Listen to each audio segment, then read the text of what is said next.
We're joined right now, though, by Tom E. Curran of NBC Sports Boston. He's brought to you by FlexCar. Save thousands with your flexible car lease at flexcar.com. Tommy Curran, how are we doing this week? Tremendous. What's up, boys? Hello, Rich. Hello, Tom. Good to hear your voice again, sir. Good to hear yours. Mm-hmm. It's wonderful to hear everybody back together here. We're trying to figure out what the Patriots are going to be planning on doing, what voice we're going to hear. We know it'll be Jacoby Brissett today on WEEI at 3 o'clock. Why haven't they made an announcement yet, Tom, on a starting quarterback, and when do you expect that to be? I just don't know if that making an announcement on the off day is probably in the offing. And the game's not for 12 days. So there's nothing that's imminent that has to be said. I think that they have announced that they want to be as transparent as possible. They've maybe taken their transparency to a level that wasn't necessary, as in we're watching how the sausage gets made, and it's not that appetizing. But to me, when they announce it, I don't know why they haven't, but I don't think it's late either. Do you think that, and Mayo a couple days ago was saying how obviously there's going to be a group that has that decision, right? Like Alex Van Pelt's going to be in on it, Elliott Wolf's going to be on other offensive guys. Do you like that approach, or should the head coach pick who the starters are? Absolutely not in this particular instance, in my estimation. The reason Gerard Mayo has already announced a number of times and acknowledged, hey, I don't know what I don't know. I don't know how I'm going to be as a head coach. I might be good. I might not be good. The offense is the purview of Alex Van Pelt. I'm learning he is head coach offense. Now, 5 years down the road, 7 years down the road, if Mayo still happens to be the head coach, then he can be more of a big old swinging Richard. But right now, he should 1,000,000% defer to the guy who's been a quarterback in the league, has been an offensive coordinator, has been installing everything, and has a better grip, I think, on what he expects from his quarterback in this system than Gerard could. So to me, first say goes to Alex Van Pelt. Last say should go to Mayo, but in Mayo having last say, Jonesy, it should be, all right, well, we'll go with what you're doing, but if it doesn't work, we're going to switch to X if there is a difference of opinion. Right, so he could effectively overrule it at some point, which I gather. But do you think there's any? Do you think the lack of uniform decision making and maybe even the Brissett injury? I know Mayo said he could have played through it, but we kicked around these ideas earlier. Do you think those have played into the lack of an announcement? I know you said it's not a big deal. The game's not till September 8th, but they are one of the few teams that hasn't made the announcement. Do you think the amount of voices in the room have delayed picking someone? I think it's a complex decision.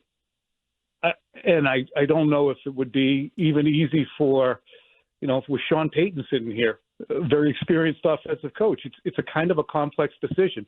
Is it doing anyone any favors by having it drag out? I don't know what kind of damage it's doing. I don't even know if it's dragging out. I mean, you have an 8-year veteran and a guy who made 30 college starts. You have an offensive line that can't block to save its friggin' soul.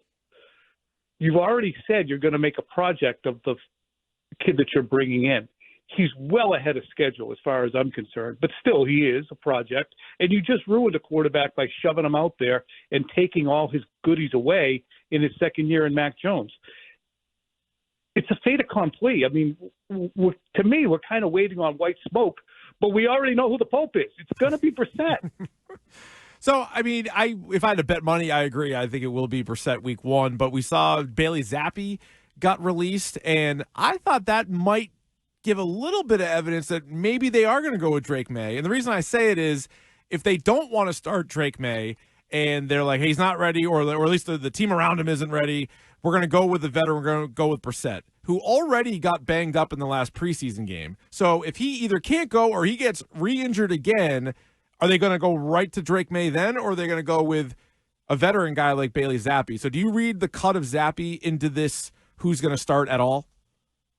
I don't. And some people have said that. And it's fair to say, look, if you want to protect Maye, do you want to have my heartbeat away from going onto the field when you have the 5 blind mice working in front of them? Probably not. However, I don't think Bailey Zappi is going anywhere. Bailey Zappi is going to be right local for a while. Man. I'm just saying if you want to sign him. So, but I still think it's just so patently obvious that Bailey Zappi, it's the second year in a row he got released.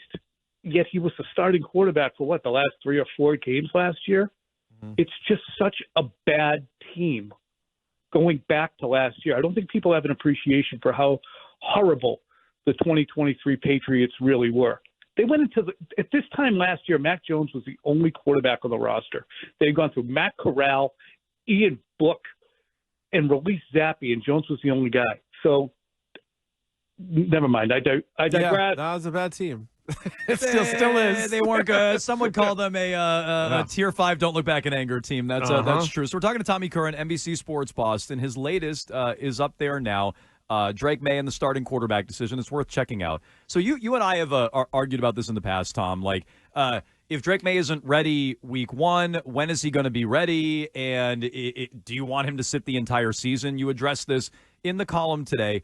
I guess my question would be, if you don't think the team is ready for him week 1, how do they get ready for him by, say, the middle of the year or even week 5 and 6, which a lot of people have circled, when I don't think they're going to magically find an offensive line, the 5 blind mice. I don't think they're magically going to find a number 1 receiver. So when will be a good time to drop Drake Maye in? How do they get the team ready for when he can come in and be successful in your mind? I guess would be my question.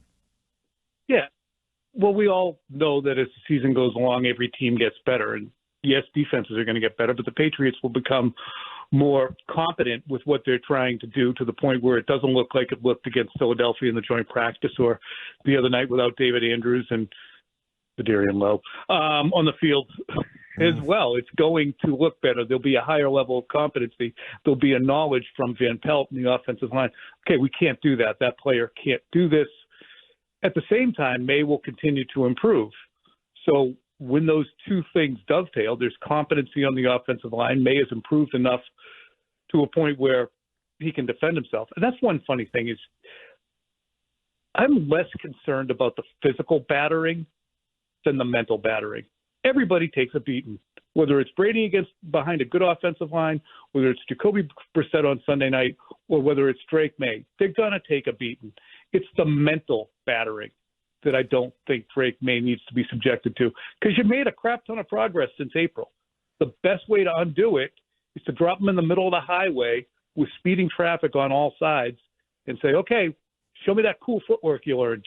It's not going to happen. So I think it's the mental aspect of it. Well, two of the big trigger words like throughout all of camp when asked about Drake Maye was plan, like they have a plan, but also it's a competition.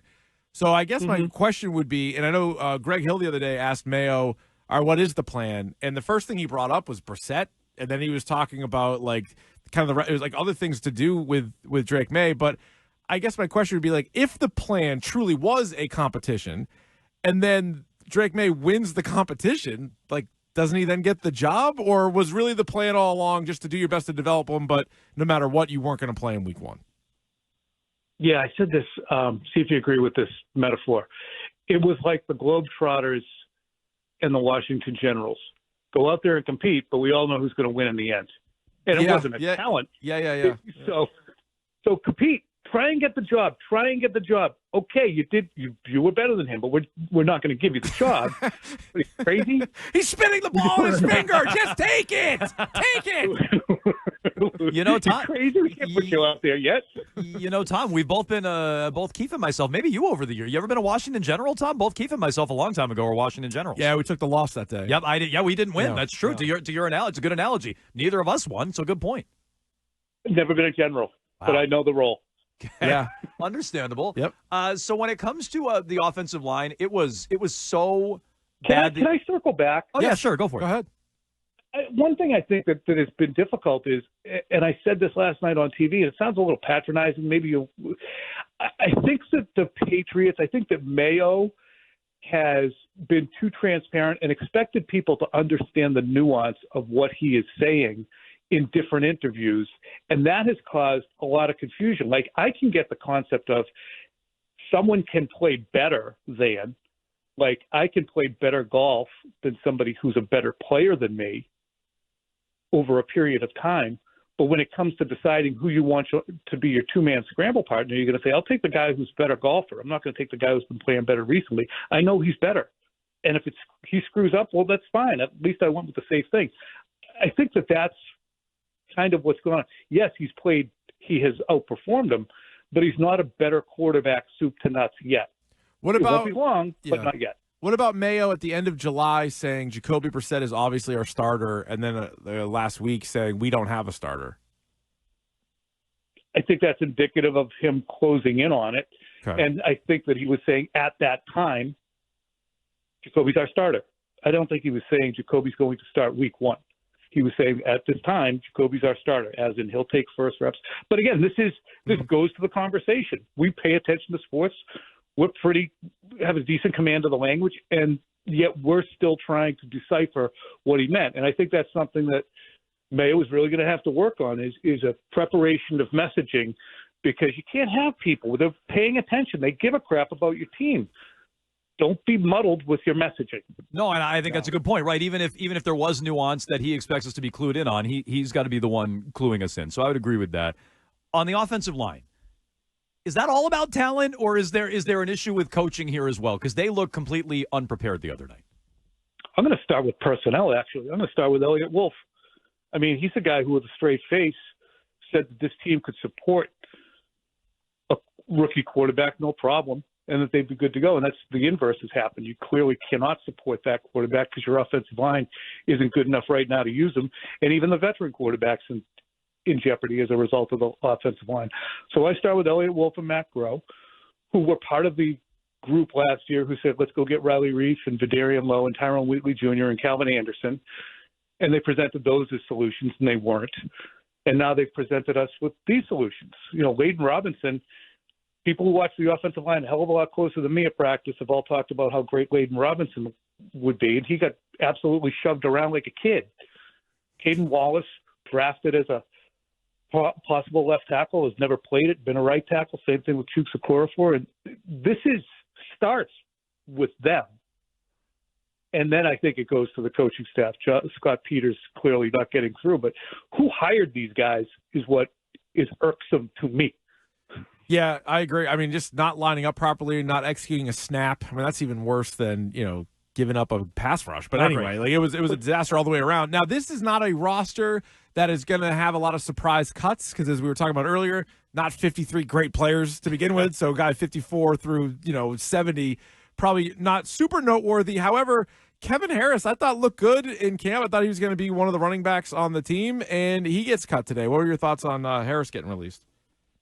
Yeah, I think there'll be such a glut of running backs who are released from different teams because every team has plenty of them that they would absolutely be desirous of bringing him back. If the Patriots want to go 4 deep and have him on the practice squad, I look at Antonio Gibson as kind of a Rex Burkhead type, if we're going to look at it in a similar, because he can run between the tackles. He can be your change-up back. He can catch passes as well. Hasty would be definitely your change-up back. And then, obviously, Ramondre Stevenson's your lead back. But if Stevenson gets dinged, you probably don't want 27 carries to go to Antonio Gibson. And this is a team that is going to want to carry the ball 25 to 35 times a game, I would think, score depending. So I would think that Harris would probably be on the short list. But, I mean, as we know, these guys are so friggin' interchangeable. Yeah. Running backs. There's so many of them. Okay, well, check out all the latest from Tommy Curran. It's up now at NBC Sports Boston. You can see him on Quick Slants Early Edition, all over the. Thank you, Quick Slants tonight. There you go. The Patriots Talk podcast. Tremendous Demario Douglas irrelevant questions you're gonna love. Oh, I do like those. Little. Can we get a little preview? A sneak peek. Yeah, because I do something called "Hey, what's your number?"